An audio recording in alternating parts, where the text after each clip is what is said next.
ये ज्ञान न हिंदू है, न ये ज्ञान मुस्लिम है, न ये ज्ञान ईसाई है, न ये ज्ञान बौद्ध है। ज्ञान सिर्फ ज्ञान है। सूरज की रोशनी सबके लिए, चंद्रमा की चांदनी सबके लिए है, जल सबके लिए है। अगर कोई दरबार अनुसंधान करता है पूरी मानव जाति के लिए होता है। अगर कोई आविष्कार कोई वैज्ञानिक करता है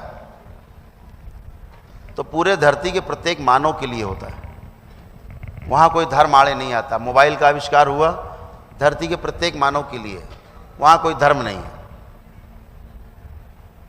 तो इसी तरह से ज्ञान है, ये ज्ञान ही है, वहाँ कोई हिंदू मुस्लिम नहीं होता।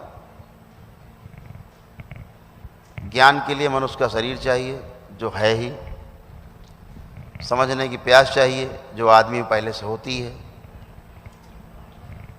और एक मार्गदर्शक चाहिए जो बने ही होते हैं, होते ही हैं।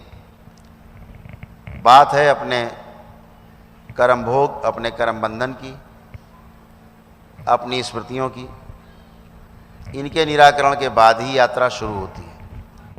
सूचना के रूप में दो बातें और बता दें। आपके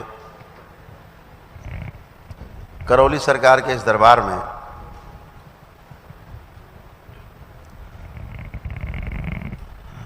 दो भागों में कार्य होता है,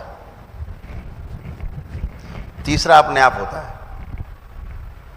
करने वाला जो कार्य, दो भाग हैं उसके।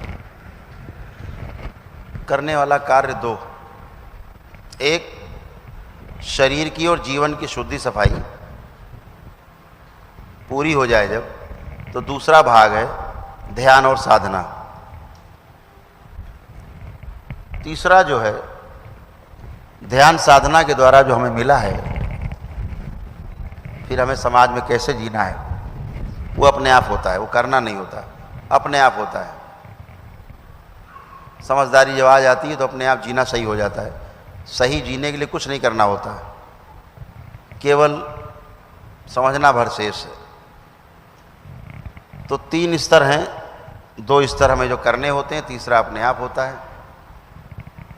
जो कुछ भी हम करते हैं अनुभव अपने आप हो जाता है। अनुभव करना नहीं पड़ता, अनुभव होता है। करने वाली चीज़ें क्या हैं? क्रिया के रूप में इच्छा विचार आशा के द्वारा हम चीज़ों को करते हैं, वो भी अपने आप घटित होती है। उसके लिए भी कुछ करना नहीं होता, करने भर का भाग इतना ही है। तो दरबार में दो तरह का जो कार्य, एक शुद्धि सफाई जो आप पहले करवा के आए परिवार के लिए, अब शुद्धि सफाई हो गई तो ध्यान साधना का कार्य शुरू, कि हम अपने जीवन को उत्तरोत्तर कैसे आगे गति कराएं, कैसे ऊर्ध्वगामी बने। जो यात्रा नीचे की ओर हो रही थी अब ऊपर की ओर। यह बातें आगे समझेंगे कि हमें ऊपर जाना है तो कहाँ तक जाना है।